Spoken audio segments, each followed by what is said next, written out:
నిజాలు మాట్లాడితే మతోన్మాదులు, మౌనంగా ఉంటే మేధావులు. ప్రస్తుతం పరిస్థితి అలాగే ఉంది.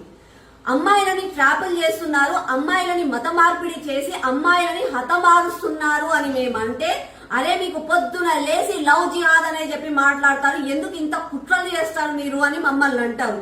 ఈ రోజు నాసిక్ టీసీఎస్ లో తేట తెల్లం అయిపోయింది. అమ్మాయిలను ట్రాప్ చేస్తున్నారు. టీమ్ లీడర్ల పేర్ల పైన అక్కడున్న ఎంప్లాయీస్ ని ట్రాప్ చేసి వాళ్ళని లవ్ ట్రాప్లలోకి దింపి తర్వాత వాళ్ళ మతాన్ని మార్చి తర్వాత వాళ్ళని వేధిస్తున్నారు అని చెప్పి గత 2 సంవత్సరాల నుంచి కంప్లైంట్స్ వస్తూనే ఉన్నాయి. ఇప్పుడు అది బయటికి వచ్చింది. మన తెలంగాణ రాష్ట్రంలో కూడా చాలా ప్లేసెస్ కార్పొరేట్ జిహాద్, పెద్ద పెద్ద కంపెనీలలో కార్పొరేట్ లాగా ఉన్న వైట్ కాలర్ వాళ్ళు కూడా చేస్తున్న పనులు ఇవే. దయచేసి అమ్మాయిలారా మేలుకోండి. మీకు ప్రేమ ఉంటే మేము ప్రేమకి వ్యతిరేకం కాదు, కానీ వాళ్ళు చేసేది ప్రేమ కాదు, వాళ్ళు చేసేది జిహాదీ. ఆ జిహాదీ అనే ఒక వ్యాపారం లాగా వాళ్ళు చేస్తున్నారు, దానికి మేము వ్యతిరేకం.